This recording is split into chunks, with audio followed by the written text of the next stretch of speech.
গাইবি হামলা হবে, গাইবি অগ্নিসংযোগ হবে।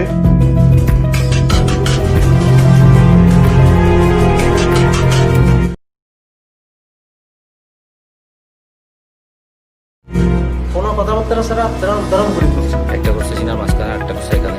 ওনাকে 3-4টা লাথি মারছিল। যিনি গুলি করছে তাকে চিনি এবং দেখেছি।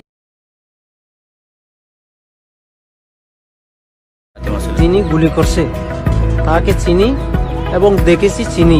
ওনার নাম হয়েছে লিয়াকত আলী। প্রিয় দর্শক, কি নিয়ে কথা বলা যায় আজকে? দেশের এই মুহূর্তে গুরুত্বপূর্ণ ইস্যু কি আছে? ওই যে টেকনাফে একজন অবসরপ্রাপ্ত মেজর জনাব সিনহা মোহাম্মদ রাশেদ খান খুন হয়েছেন, সেটা নিয়ে কথা বলা যায় না? একজন মেজরকে নিয়ে কথা বলার কি আছে? 57 অফিসার খুন হয়েছে, তাতেই বা আমাদের কি হয়েছে? আবরারকে পিটিয়ে অমিত শাহরা খুন করেছেন, তাতেই কি বিচার হয়েছে? বিচার চলছে বলবেন তো? কিসের বিচার? বইয়ের থেকে তাদেরকে বহিষ্কার করা হয়েছে, জেলখানায় বসে আবার পরীক্ষাও দিচ্ছেন। বহিষ্কার হলে কি পরীক্ষা দেওয়া যায়? ওসি প্রদীপের বিরুদ্ধে গ্রেফতারি পরোয়ানা জারি হয়েছে, হয়তো জেলেও যাবেন, কিন্তু বিচার কি হবে? এর মধ্যে আমাদের নজিরবিহীন নজর আলী জনাব বেনজির সাহেব ভারতীয় হাই কমিশনারের সাথে সাক্ষাৎ করেছেন। কেন করেছেন সেটা জানেন? সেটা জানতে ওসি প্রদীপকে নিয়ে করা আমার একটি ছোট্ট অনুসন্ধান দেখুন, তাহলে সব প্রশ্নের উত্তর মিলবে। সাথে আছি আমি ইলিয়াস হোসাইন। প্রদীপ কুমার দাস বাংলাদেশ পুলিশের সাব ইন্সপেক্টর হিসেবে যোগদান করেন বিগত বিএনপি জামায়াত জোট সরকারের আমলে যথারীতি দুর্নীতির মাধ্যমে। জানা যায় চট্টগ্রাম মহসিন কলেজ হতে স্নাতক সম্পন্ন করেন প্রদীপ কুমার দাস। অত্যন্ত চতুর এই পুলিশ কর্মকর্তা বিএনপি সরকারের আমলে তিনি চট্টগ্রাম মেট্রোপলিটন পুলিশের ডিবিতে দায়িত্ব পালন করেন। এছাড়াও চকরিয়া থানার উপপরিদর্শক হিসেবে কাজ করেন প্রদীপ কুমার দাস। কক্সবাজারের উখিয়া থানায় ওসি হিসেবে যোগদানের পর থেকে চট্টগ্রাম মেট্রোপলিটনের পতেঙ্গা থানা, পাঁচলাইশ থানার ভারপ্রাপ্ত কর্মকর্তার দায়িত্ব পালন ছাড়াও কিছুদিনের জন্য তিনি চট্টগ্রাম বিমানবন্দরের ওসি ইমিগ্রেশন হিসেবে দায়িত্ব পালন করেন। পরবর্তীতে বিএনপি সরকারের পতন হলেও উত্থান হয়েছে প্রদীপের। বিএনপির সময়ে ঘাপটি মেরে থাকলেও কট্টর চরমপন্থী হিন্দু ও তীব্র মুসলিম বিদ্বেষী এই পুলিশ কর্মকর্তার আসল রূপ প্রকাশ পেতে থাকে 2008 সালে আওয়ামী লীগ সরকার ক্ষমতায় আসবার পর থেকে। একসময় নিজেকে বিএনপিপন্থী পরিচয় দেওয়া প্রদীপ রাতারাতি রং বদলে হয়ে যান আওয়ামীপন্থী পুলিশ। নিজেকে প্রমাণ করবার যুদ্ধে তিনি শুরু করেন একের পর এক বিএনপি জামাতের নেতাকর্মী হত্যার মিশন। প্রদীপ ভারতের 5 সরকার আওয়ামী লীগের নজরে আসেন প্রথমবার বুট পরিহিত অবস্থায় চট্টগ্রামের একটি মসজিদে প্রবেশ করে সেজদারত একজন মুসল্লির পিঠে অস্ত্র ঠেকিয়ে গুলি করার মধ্য দিয়ে। এরপরও বেশ কয়েকবার মসজিদের মুসল্লিদের পিটিয়ে সংবাদের শিরোনাম হয়েছেন প্রদীপ কুমার দাস। 2013 সালে মিছিলের মধ্যে ঢুকে বিএনপির এক কর্মীর মাথায় পিস্তল থেকে হত্যার ভিডিও হতভম্ব করে দেয় চট্টগ্রাম সহ গোটা দেশের মানুষকে।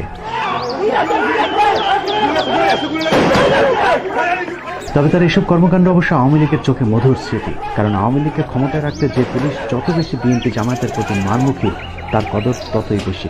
সেই সুযোগ পুরোটাই কাজে লাগিয়ে প্রদীপ বাগিয়ে নিয়েছেন বিপিএম সহ 2020 সালের কক্সবাজার জেলার শ্রেষ্ঠ ভারপ্রাপ্ত পুলিশ কর্মকর্তার পুরস্কার। চট্টগ্রামের ভাষায় ওসি প্রদীপ আওয়ামী লীগকে মধু হই হই বিষ হাওয়াইছে। প্রদীপের চাঁদাবাজি বাণিজ্য টিকিয়ে রাখতে এলাকায় অনেক আওয়ামী লীগের বড় বড় ব্যবসায়ীকেও জামায়াত শিবির তকমা দিয়ে তার কাছ থেকে চাঁদা আদায় করে থাকেন। কোনো কোনো ক্ষেত্রে ক্রসফায়ারও দেওয়া হয়েছে আওয়ামী লীগ সমর্থিত মানুষকেও। কক্সবাজার টেকনাফ এলাকায় যা খুবই সুবিধাজনক একটি হাতিয়ার।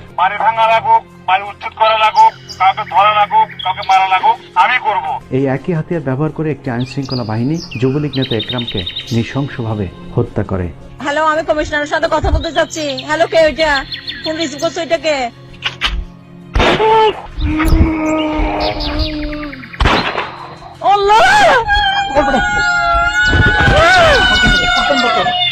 এভাবেই একের পর এক অপরাধ জগতের সাথে নিজেকে জড়িয়ে পুরো টেকনাফকে একটি মৃত্যুপুরী হিসাবে গড়ে তোলেন প্রদীপ কুমার দাস।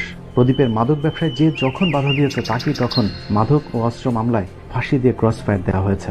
কখনো বাংলাদেশের নাগরিকের রোহিঙ্গা ডাকাত বলে চালিয়ে দেওয়ার ঘটনাও ঘটেছে টেকনাফে, যে কারণে প্রদীপের বিরুদ্ধে কথা বলা এখন এলাকায় সবচাইতে বিপজ্জনক একটি বিষয় হয়ে দাঁড়িয়েছে। আমরা মাইকের মধ্যে বলতে পারতেছি না, কারণ মাইকের মধ্যে অনেকে আমার কথাগুলো রেকর্ড করবে। এ কারণে কি বিচার হবে ওটা সময়কালে দেখা যাবে। কদিন আগে একই ভাগ্যবরণ করতে হয়েছে ফরিদুল মোস্তফা নামের একজন সাংবাদিককেও। তার অপরাধ ছিল মাদকের বিরুদ্ধে সংবাদ প্রচার করা। চাঁদাবাজি মামলার আসামি ফরিদুল মোস্তফাকে আমরা গ্রেফতার করি। গ্রেফতার করার পরে যাকে আমরা ব্যাপক জিজ্ঞাসাবাদ করি, এক পর্যায়ে সে আমাদের কাছে স্বীকার করে যে তার বাড়িতে অস্ত্র, ইয়াবা এবং মদ রয়েছে। এসব গদবাধা মুখস্থ কিছু বক্তব্য দিয়ে টেকনাফবাসীকে দীর্ঘদিন ধরে জিম্মি করে রেখেছেন ওসি প্রদীপ কুমার দাস। 15 মিনিটসের অনুসন্ধানে উল্লেখযোগ্য কয়েকটি ঘটনার মধ্যে লীলার জনৈক সুদূরের ছেলে শাহিনকে পবিত্র জুমার নামাজে সেজদায় থাকা অবস্থায় তুলে নিয়ে নির্মমভাবে হত্যা করা, ওয়াইকংয়ের আনোয়ার নামে এক ব্যক্তিকে ধরে নিয়ে হত্যার পর সেই ঘটনায় মামলা করতে গেলে নিহত আনোয়ারের স্ত্রী এবং তার বোনকে কক্সবাজার আদালত চত্বর থেকে তুলে নিয়ে যায় প্রদীপের সন্ত্রাসী বাহিনী। টানা 5 দিন গণধর্ষণের পর তাদের খোঁজ পাওয়া যায়।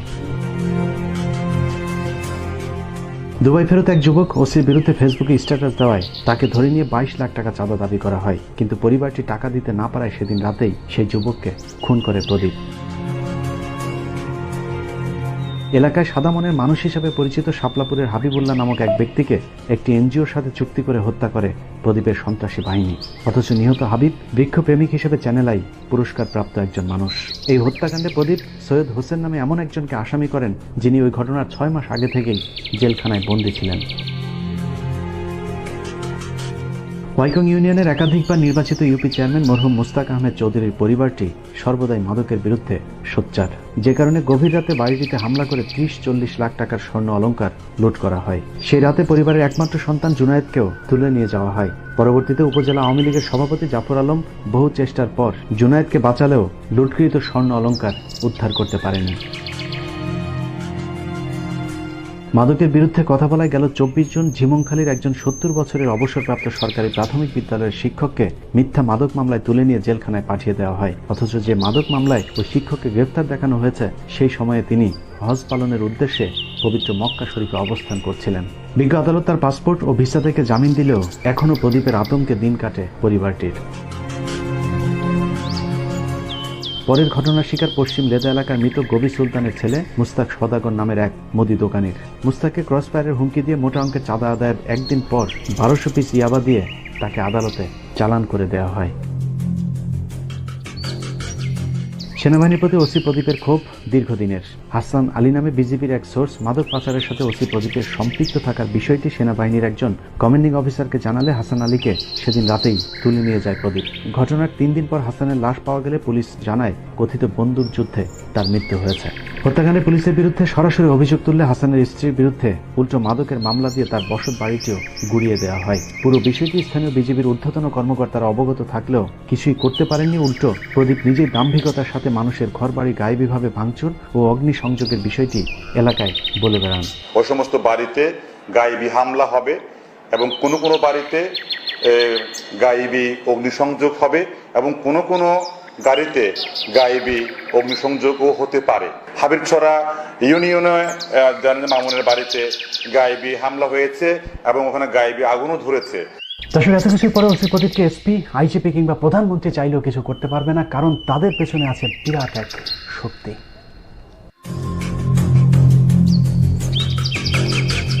ওসি প্রদীপ টেকনাফ থানার ওসি হয়ে আসার পর থেকে মেজর সিনহা হত্যাকাণ্ড পর্যন্ত মোট 145টি ক্রসফায়ারের ঘটনা ঘটেছে, যার প্রতিটির পেছনে রয়েছে ওসি প্রদীপের চাঁদাবাজি অথবা মাদক ব্যবসায় বাধা দেওয়ার কারণ। মূলত সে নিজে একজন মাদক চোরা কারবারি, যা বিগত কয়েকটি বছর ধরে স্থানীয় পত্রপত্রিকাতে উঠে এসেছে। তারপরেও তার কিছু হয়নি, কারণ ওসি প্রদীপের পেছনে আছে কক্সবাজার জেলার এসপি এবিএম মাসুম হোসেন, স্বরাষ্ট্র মন্ত্রণালয়ের একজন ঊর্ধ্বতন কর্মকর্তা ধনঞ্জন দাস, এবং তারও পেছনে আছে সরাসরি ভারতীয় হাইকমিশন। এত সব প্রভাবকে কাজে লাগিয়ে প্রদীপ কুমার দাস এখন অঢেল সম্পদের মালিক। 15 মিনিটসের কাছে প্রাপ্ত তথ্যানুযায়ী প্রদীপের কক্সবাজারে 3টি হোটেলের মালিকানা শেয়ার রয়েছে। কক্সবাজার শহরের কলাতলী এলাকায় তার একটি বিলাসবহুল অ্যাপার্টমেন্ট, চট্টগ্রামের পাথরঘাটা স্ত্রীর নামে লক্ষ্মী ম্যানশন নামে একটি বহুতল ভবন, মুরাদপুরে রয়েছে মুরাদপুর সংলগ্ন অভিজাত এলাকায় 6 কাঠার একটি প্লট। তবে এসবের বাইরেও তার সম্পত্তির একটি বড় অংশ তিনি ভারতে পাচার করেছেন। ভারতের আসামের রাজধানী গুয়াহাটি শহরের পল্টন স্টেশনের পাশে বিলাসবহুল 2টি বাড়িসহ নামে বেনামে তার প্রচুর অর্থ থাকার বিষয়টি টেকনাফে ওপেন সিক্রেট।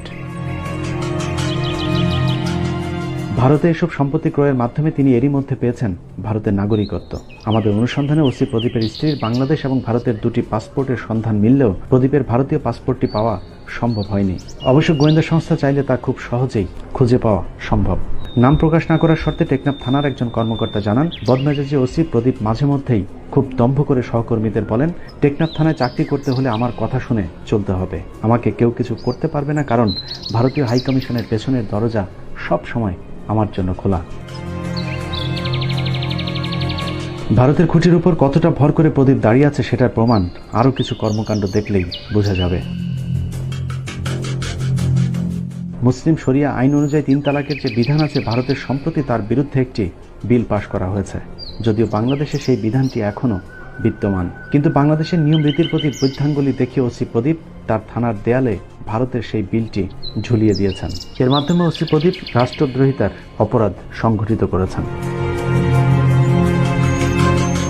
ভারতের সাথে তার গভীর সম্পর্কের বিষয়টি তিনি এর আগেও বেশ কয়েকবার জানান দিয়েছেন। চট্টগ্রাম বিমানবন্দরে কর্মরত থাকা অবস্থায় এলিট পেইন্টের মালিকের কাছে একটি ঘটনায় বিশাল অঙ্কের ঘুষ দাবি করেন। পরবর্তীতে ঘুষ দিতে রাজি না হওয়ায় এলিট পেইন্টের মালিকের বিরুদ্ধে তিনি মিথ্যা একটি মামলা করেন। সেই ঘটনাতেই প্রদীপের আলো থেমে যেতে পারত, কারণ এলিট পেইন্টের মালিক ছিলেন তৎকালীন আইজিপি শহীদুল হকের একজন ঘনিষ্ঠ বন্ধু। পুলিশ মহাপরিচালক শহীদুল হক সে বিষয়টি জানার পর প্রদীপের বিরুদ্ধে একটি চাঁদাবাজির অভিযোগ দায়ের করেন। এরই প্রেক্ষিতে প্রদীপকে ক্লোজ করে তারপর সিলেট পুলিশ লাইন্সে সংযুক্ত করা হয়, কিন্তু তাতেও লাভ হয়নি, কারণ পুলিশ মহাপরিচালকের চাইতে উপরের মানুষের সাথে হাত রয়েছে প্রদীপ কুমার দাসের। পুলিশ সদর দপ্তরের একজন কর্মকর্তা জানান, ভারতীয় হাইকমিশন এবং স্বরাষ্ট্রমন্ত্রীর জোরে আইজিপি শহীদুলকে বুড়ো আঙুল দেখিয়ে তারপর কক্সবাজারের মহেশখালী থানার ওসি হিসাবে নিয়োগ পান প্রদীপ কুমার দাস।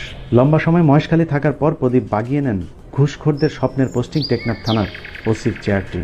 সেখানেও একই রকমের ঘুষ বাণিজ্য চলতে থাকলে গেল বছরের 4 মে 2019 তারিখে তৎকালীন অতিরিক্ত আইজিপি মখলেছুর রহমান অবসরে যাবার আগে ওসি প্রদীপের বিরুদ্ধে নানান দুর্নীতির অভিযোগের প্রেক্ষিতে টেকনাফ থানা থেকে সরিয়ে দেন, কিন্তু অজানা শক্তির কারণে মাসখানেকের মধ্যে আবারও তিনি টেকনাফ থানার ওসির পদটি ফিরে পান। এখানেই শেষ নয়, ওসি প্রদীপ যেই থানাতেই গিয়েছেন সেখানেই তার প্রথম কাজ হলো দাড়িওয়ালা বা নামাজি কোনো পুলিশ থাকলে তাকে বদলি করা এবং তার আশপাশে হিন্দু পুলিশ সদস্য এনে একটি সাম্প্রদায়িক বলয় তৈরি করা। তিনি তার রানার কিংবা ড্রাইভার কখনোই মুসলিম কাউকে রাখেন না। এই যেমন টানা 6 বছর ধরে থাকা তার বর্তমান রানার এসআই মিঠুন ভৌমিক, সাগর দাস ছাড়াও তার ঘনিষ্ঠ বেশ কয়েকজন হিন্দু কনস্টেবল, এসআই এবং এএসআই রয়েছেন টেকনাফ থানায়। তার পরামর্শে এবছর জেলার শ্রেষ্ঠ সাব ইন্সপেক্টরের পুরস্কারটিও দেওয়া হয়েছে তার ক্রসফায়ারের আরেক সহযোগী সাব ইন্সপেক্টর সজীব দত্তকে। এছাড়াও মাদক নিয়ন্ত্রণের নামে তার খুনের আরেক সহযোগীর নাম দীপক বিশ্বাস।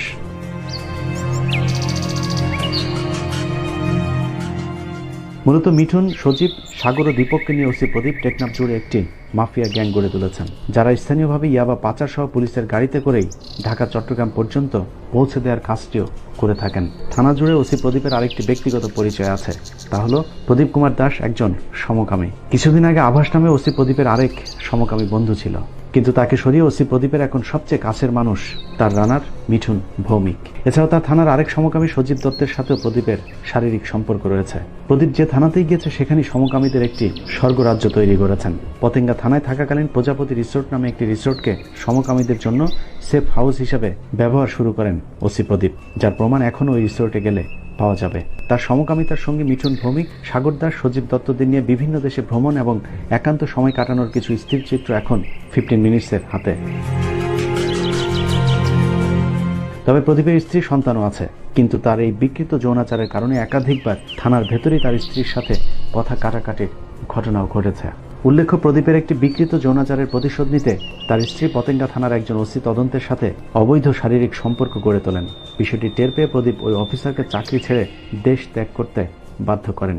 এভাবেই টেকনাফ কিংবা কক্সবাজার তো বটেই, পুরো চট্টগ্রাম জুড়েই ওসি প্রদীপের অদৃশ্য একটি নিয়ন্ত্রণ তৈরি হয়েছে, যে কারণে সিনহা হত্যাকাণ্ডের তদন্তের দায়িত্ব দেওয়া হয়েছে ওসি প্রদীপের খুব ঘনিষ্ঠ একজন পুলিশ কর্মকর্তা, যার নাম নন্দদুলাল রক্ষিত।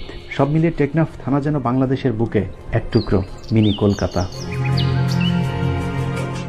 প্রিয় দর্শকের পরও কি বিচার চান? কেন চান? মেজর সিনহা হত্যাকাণ্ডের আগে শুধুমাত্র টেকনাফ থানাতে ওসি প্রদীপ আরও 144টি খুন করেছিল। সে 144 খুনের কি বিচার হয়েছে?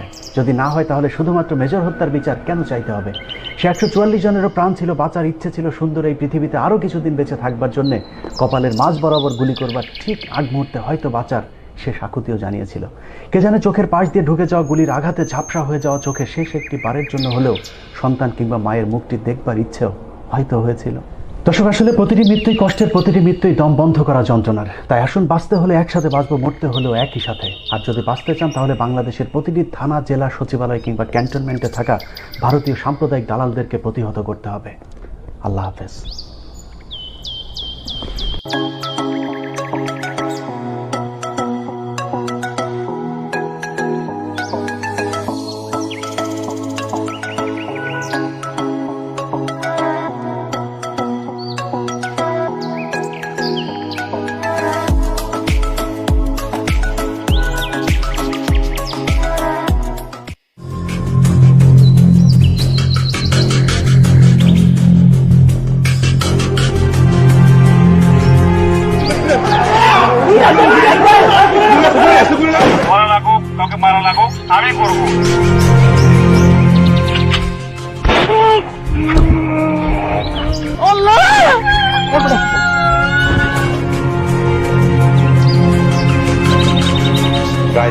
হামলা হবে, গায়েবী অগ্নিসংযোগ হবে।